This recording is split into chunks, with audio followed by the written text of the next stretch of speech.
Olá para você que acompanha a programação da TV Câmara e também da Rádio Câmara aqui de Bauru. Obrigado pela sua audiência. Estamos começando mais um programa Espaço Aberto. Hoje trazemos aqui no estúdio da Rádio Câmara a psicóloga Cristiane D'Ameto para falar um pouquinho sobre alguns assuntos da atualidade ligados à adolescência e também ao suicídio. Cristiane, obrigado pela presença aqui, seja bem-vinda. Obrigado a vocês pelo convite. Certo. Para a gente começar esse bate-papo, Cristiane, não tem como fugir desse novo jogo que surgiu há alguns meses, né? Sim. E que tomou uma grande proporção na mídia e também nas redes sociais, que se chama Baleia Azul. Você já teve informação sobre isso? O que seria esse jogo? Como explicar para quem está ouvindo a gente o que é esse jogo Baleia Azul? Esse jogo tem ganhado, né, bastante adeptos aí, muita gente comentando sobre isso. É um jogo para explicar assim rapidamente, né, onde os participantes têm que cumprir metas, são 50 metas, e as metas propostas, elas são todas relacionadas à autoagressão. Então, entre elas tem ficar acordado na madrugada, assistir filmes de terror, se equilibrar em cima de um telhado. E a cada meta que vai sendo cumprida, na última é a proposta do suicídio. Tem um curador, né, uma pessoa que vai propondo pelo WhatsApp, né, um grupo, ou pelo Facebook, e de madrugada, às 4h, 4h20, o participante recebe essa meta, né, essa tarefa que ele tem que cumprir, fotografar e mandar para esse curador. Tem autoagressão, desenhar uma baleia no braço com estilete. Então são várias essas metas e a última delas é o suicídio. Bom, entendendo um pouquinho do que seria esse jogo, que parece ser uma loucura, né? Uma loucura. E aí que a gente vai entrar na área da psicologia. Uhum. Como explicar? Primeiro a criação disso, né? Por que as pessoas estão criando essas tarefas, esse jogo? Por que surgiu isso? E aí o outro lado, como é que os adolescentes entram num negócio desse? Por que o jovem tem vontade de participar de uma brincadeira dessa, que sabe que pode ser fatal ou que vai machucar, né?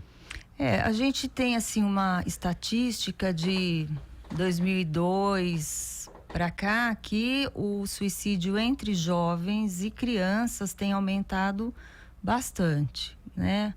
Uma taxa aí elevada de 30%, 40%, de crianças de 10, 14 anos até 19 anos, né?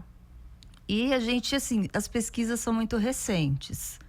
Então, o que tem apontado é a desorganização ainda, né, familiar, o sentimento de abandono que eles revelam, problemas escolares. Então, isso tem levado muitos jovens à tentativa, e até ao ato, né, realmente do suicídio. E por conta disso, existem as pessoas, né, com uma mente aí perversa, que acabam se aproveitando dessa situação e propondo, né, esses jogos, né, e não é só esse, né, tem outros também, até para crianças menores. E aí, com a vinda da internet e tudo, eles acabam tendo acesso a isso.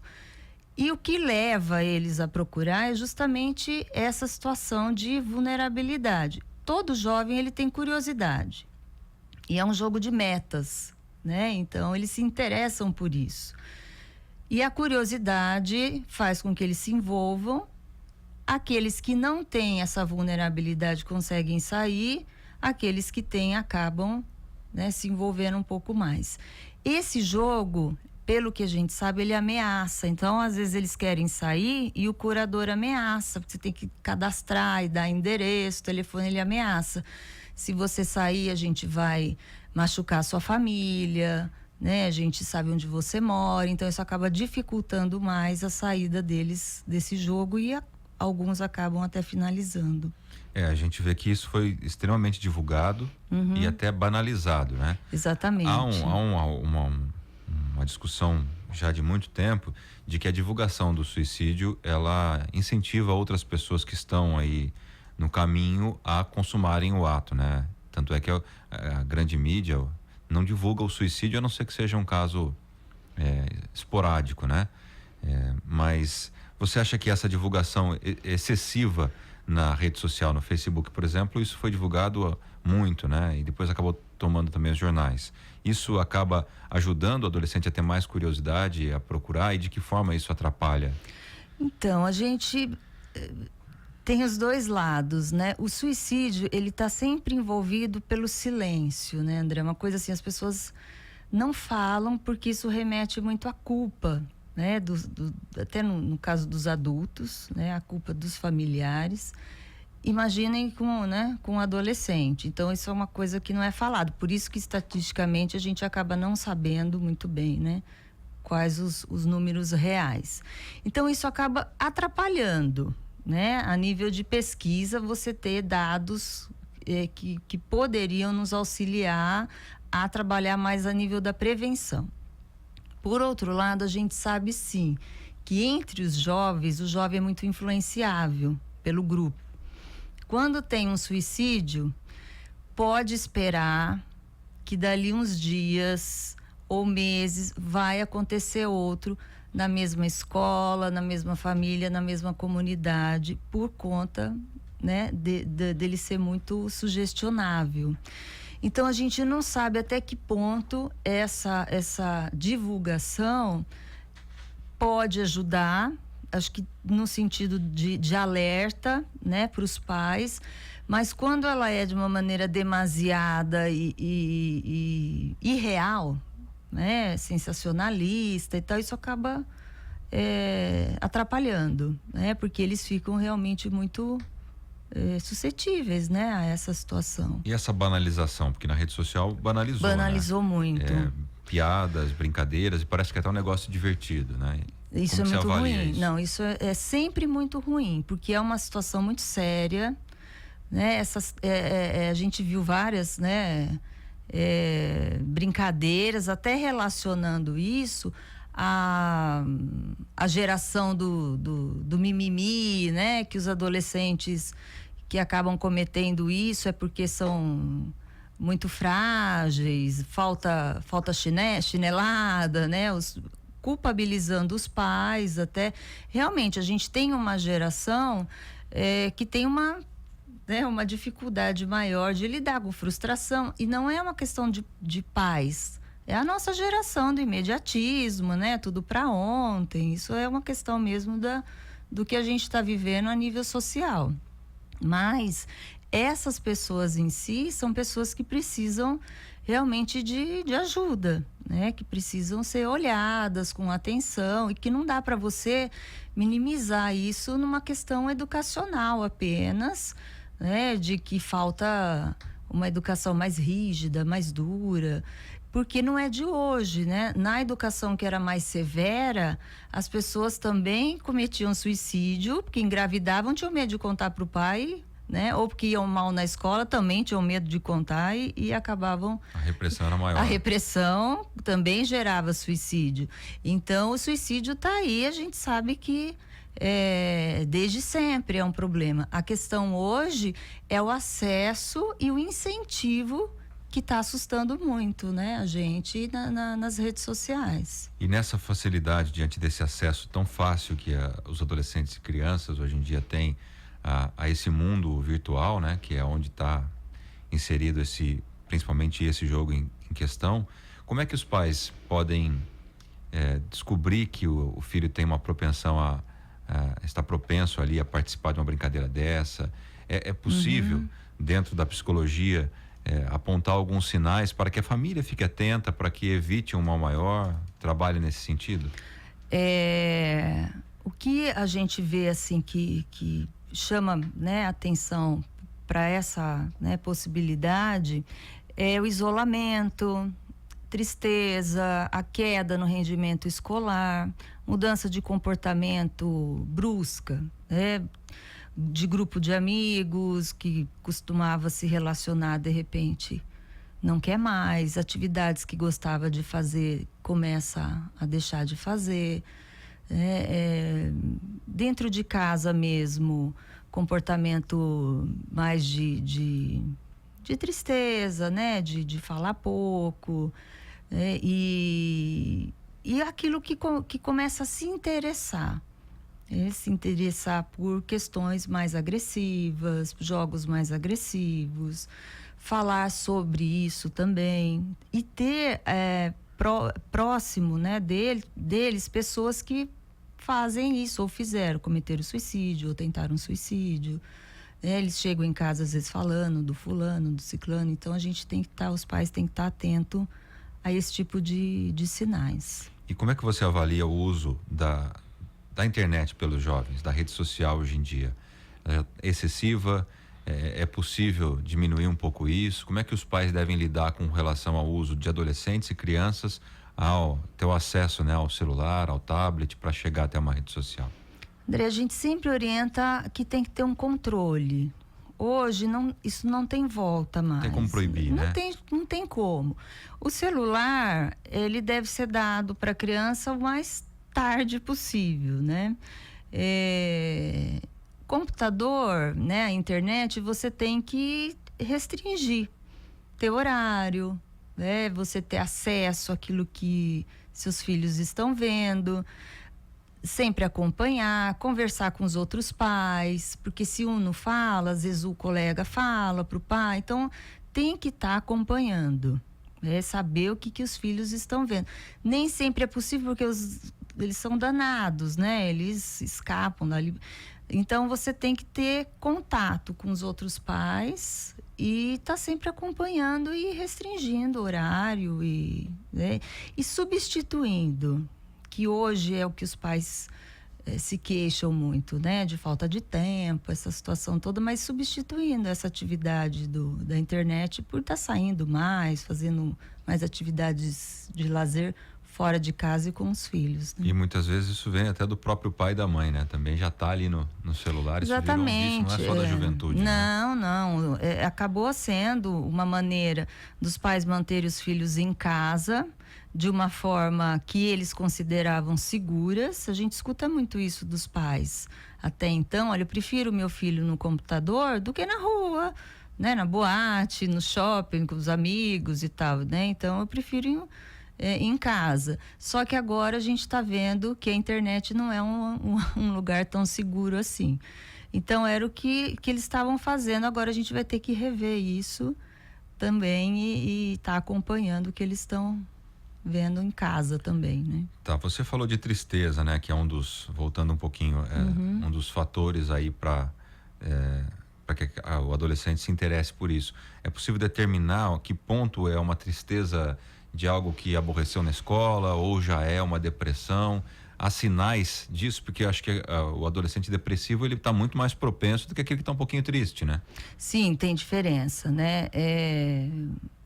Quando isso é recorrente, uma tristeza que é gerada por alguma situação, né? E ele consegue verbalizar, aconteceu alguma coisa, ou ele brigou com alguém, como você falou, ou brigou com a namorada ou namorado, tem algum motivo, tudo bem, né?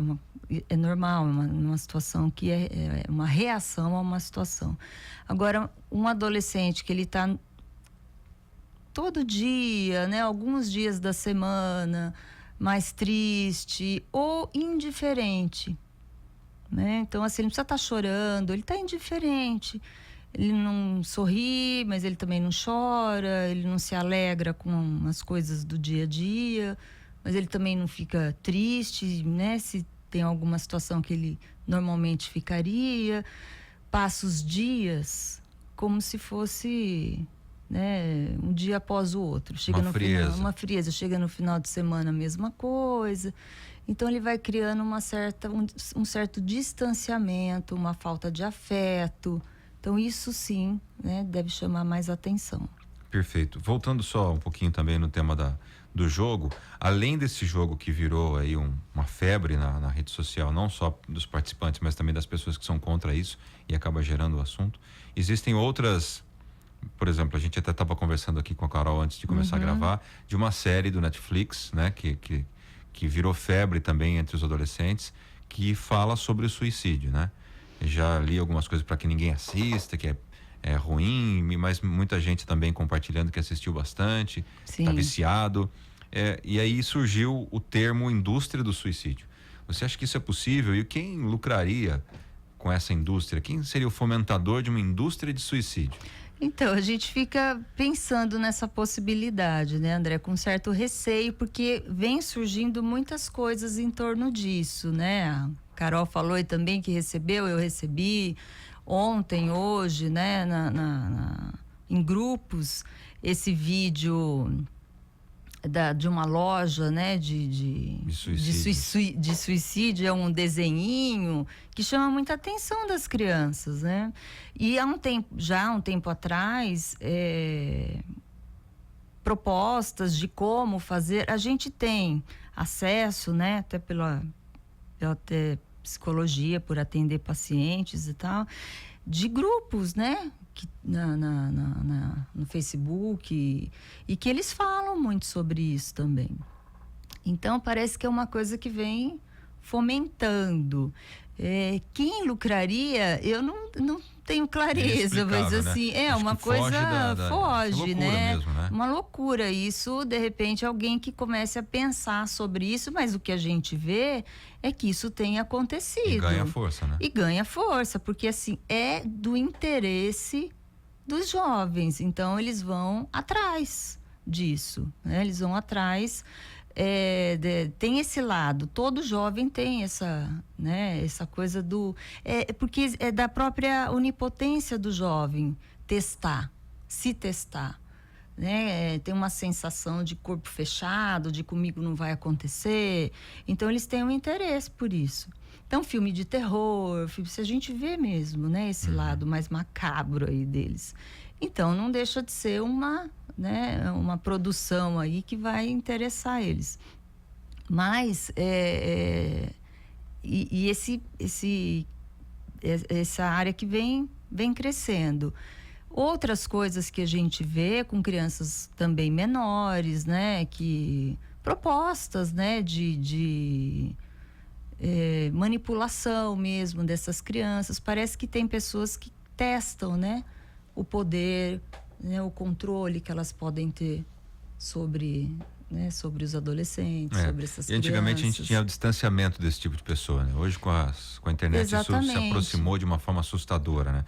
Então acho que o que a gente pode tirar de tudo isso, né, Cristiane, é que haja muito diálogo em casa, que os pais se aproximem dos filhos até identificar que a criança ou o adolescente precisa de uma ajuda profissional, aí procurar um psicólogo ou uma ajuda médica, né?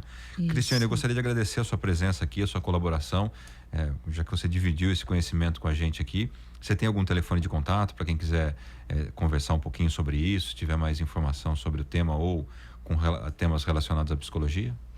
Tenho, é um celular, né, da clínica, é o 99722-6343. E a gente tem um instituto de pós-graduação também, o Ampliata, que é o www.ampliato.com.br, que a gente dá cursos também nessa área. E quem for dessa área e tiver interesse, pode procurar também. Perfeito. Cristiane, muito obrigado pela sua presença aqui. Obrigado vocês. E obrigado você que acompanhou essa entrevista e até a próxima.